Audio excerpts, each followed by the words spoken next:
This video is brought to you by Practical Music Theory for the Rock Guitarist, my new book, which is a comprehensive guide to all aspects of music theory necessary for playing rock guitar.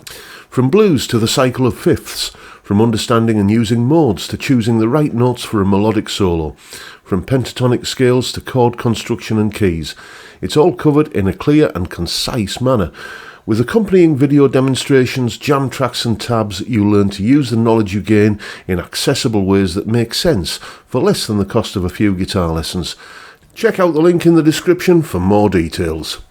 Hello chaps, welcome once again to John Robson Guitar Tuition. As always, I do hope you're well.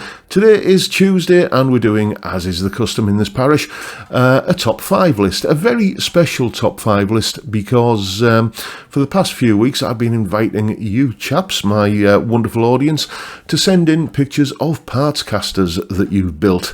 I've tried to keep the definition as wide as possible. It could be a guitar that you've done extensive work on, fitted a new neck and gutted the electrics on it or anything like that, or it could be something that you built from scratch, either from parts that you've cannibalized out of other guitars or parts that you've bought as like aftermarket parts. Try to keep it as wide as possible.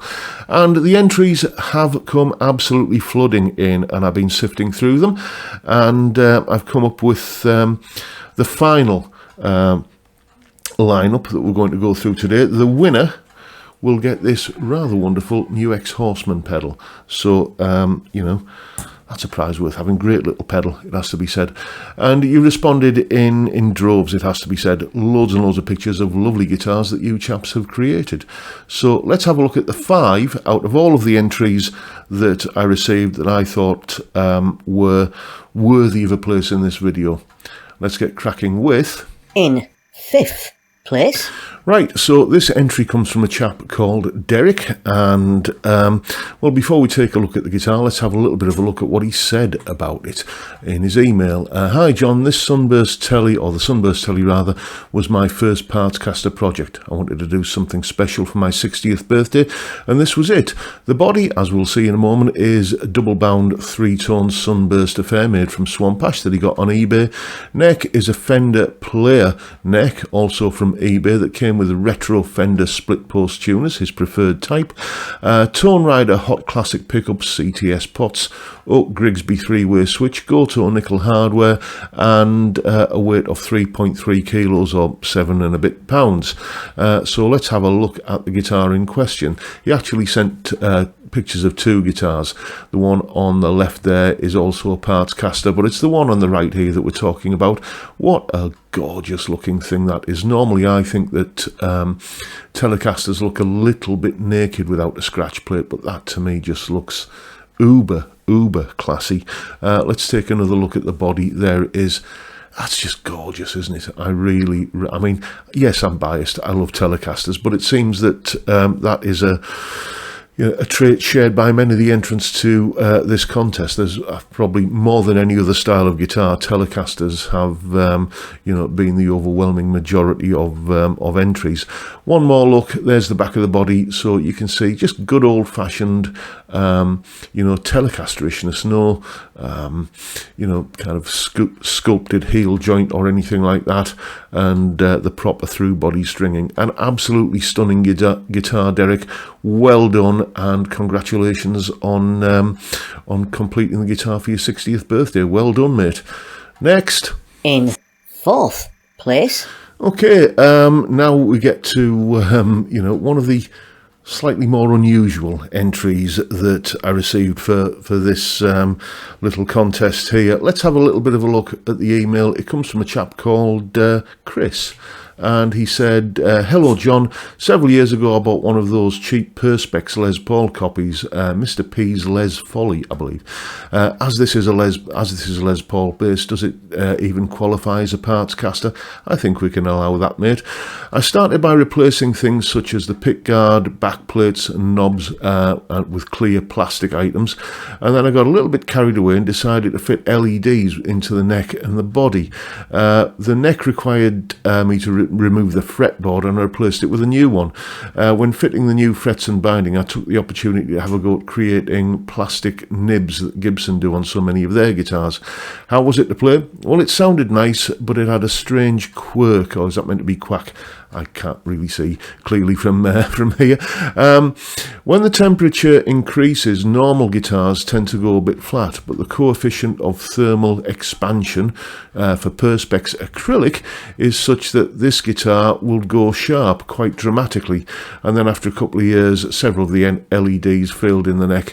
To access them for replacement would require extensive neck butchery, so they remain non-functioning. Yes, you have painted yourself into a little bit of a corner there, mate, but let's take a look at the guitar anyway. Here it is. Yeah, I told you it was one of the more unusual entries. That would certainly get you noticed on stage, wouldn't it? So let's have a little bit of a look at those LEDs in the neck. You can see there in the middle of those. Are those crown markers or trapezoid? I always get those mixed up. But in the middle of those fret markers there, you can see where the LEDs are functioning. Brilliantly oddball guitar. Congratulations, mate. I hope you're very proud of it. Next. In third place. And in third place, we have something of a vintage Partscaster.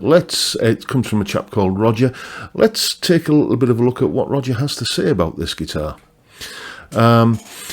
Dear John, I wasn't going to enter the Partscaster competition, but you lingered on the pick of one of my tellies, so I thought, so here it is.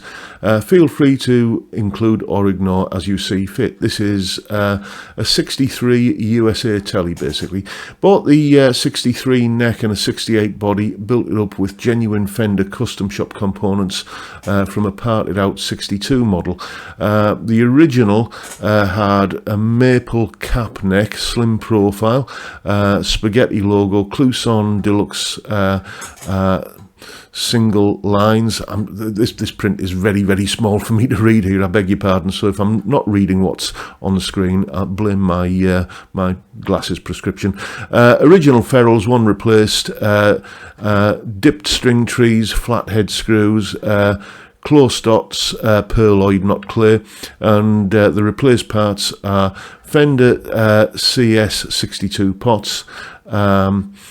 Is that Abigail Y-Barra pickups, control plate and knobs, patent number bridge and threaded saddles, vintage wiring harness from 1979, and a Fender vintage case from the 60s, and the Fender CSHW Abbey 62 pickups, Fender American Vintage 62 Telecaster pickup set, Alnico 2 bridge and neck in excellent condition. I hope I read all of that out correctly, mate. So let's have a little bit of a look at how this guitar turned out.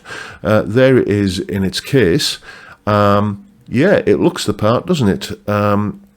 And how about some close-ups of it? There it is. Tell you what, we can probably make that a little bit bigger if I just do this. Yeah, that's an impressive looking guitar, Roger. Well done indeed, sir. That is definitely something to be proud of. Congratulations, mate. Lovely guitar. Next. In second place. So the penultimate guitar we're going to be looking at today, think of this as the silver medal position, if you like. This comes from a chap called Gus, and actually I think his name is Glenn. I just think he goes by Gus online. Hi John, I'm a regular Fattercaster, but I join on my TV, so I'm out of the chat. That'd be something. Is there a way that you can actually join in on the chat if you're watching on a TV? Look into that. I love your channel and I've learned an abundance of guitar wealth from your videos. Glad to be of help, mate. I'm with you on the way a guitar should look, so here's my Partscaster. It's a Warmoth ash body and a Fender made in Mexico neck. 2 Planet Tone P90s, a hard tail bridge because I'm not a trem guy. Wood tone hand rub finish and a master volume and tone knobs because I always end up turning the volume down on a traditional Strat knob configuration. I just don't care for flashy looking guitars. Hope you like what I've done. Keep up the great videos. Thanks, Glenn. Yeah, he is called Glenn from Claremont, Florida, USA. Thank you very much, Glenn. Let's have a look at the wonderful, I think, creation that you put together. there it is. Now, just against that backdrop there of that kind of woody kind of looking amp, doesn't that just look absolutely gorgeous? That is a guitar I reckon I could have a lot of fun with, and I bet Glenn is having a lot of fun with it. Absolutely stunning looking guitar, mate. How would I change that if it was my guitar? Well, you know, scratch plate, pick guard, whatever you want to call it. I think, don't you just think that a tortoiseshell pick guard would go nice on that? Is there anything a tortoiseshell pick guard won't go nice on? I don't think so. So there you go. That's the second place guitar. Let's have a look and see who came in first place. Next. And the trophy goes to... So in the top slot, the gold medal position, whatever you want to call it, we have an absolutely stunning guitar that's created by another chap called Chris. And let's read his email that he sent me about the guitar, and then we'll take a look at it. Hi John, I thought you might be interested in this Partscaster that I made last year. Although I've made several Partscasters, including the John Robson tribute I've already sent you pictures of. You did indeed, mate. I don't think I've featured that on the channel. Might have to dig that picture out.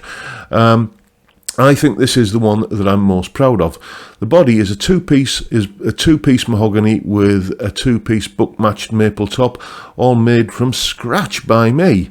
Indeed, it is still a Partscaster because he used, a pre-made neck. Anyway, the body was stained with crimson spirit stains and a clear lacquer top coat.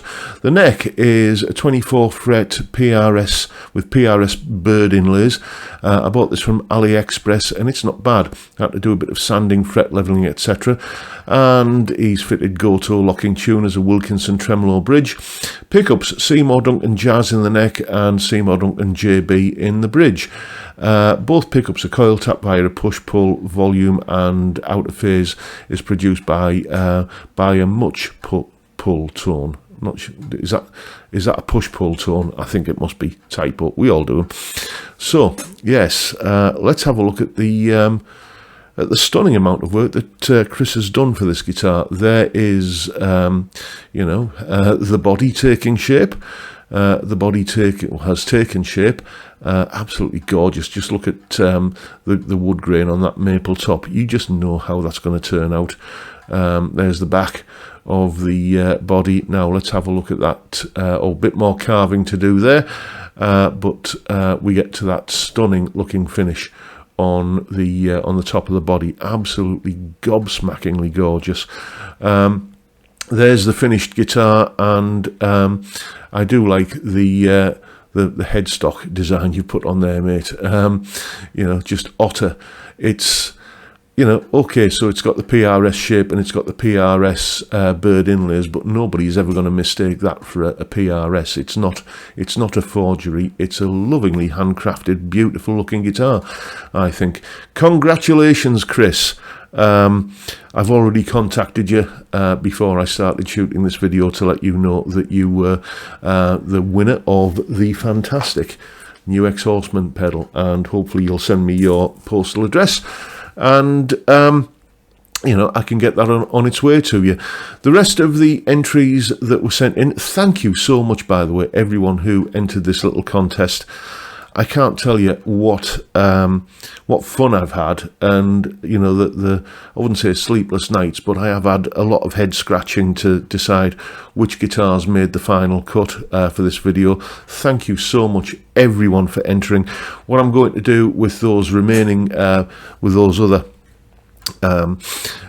pictures, I was going to say videos then, is they are going to go into the general pool of guitars that we take a look at on the Friday live stream in the viewers guitars section. So your guitars will get an airing, and thank you, as I said, everyone, for sending in pictures for this competition and for the viewers guitars thing that I do on the Friday live stream. But that is it for today, folks. Hope you've enjoyed this little beauty pageant of viewers, Partscasters. I've certainly enjoyed putting this together, and thank you, as I said once again, to everyone who this wouldn't have happened without you guys sending me your pictures, so thank you so much.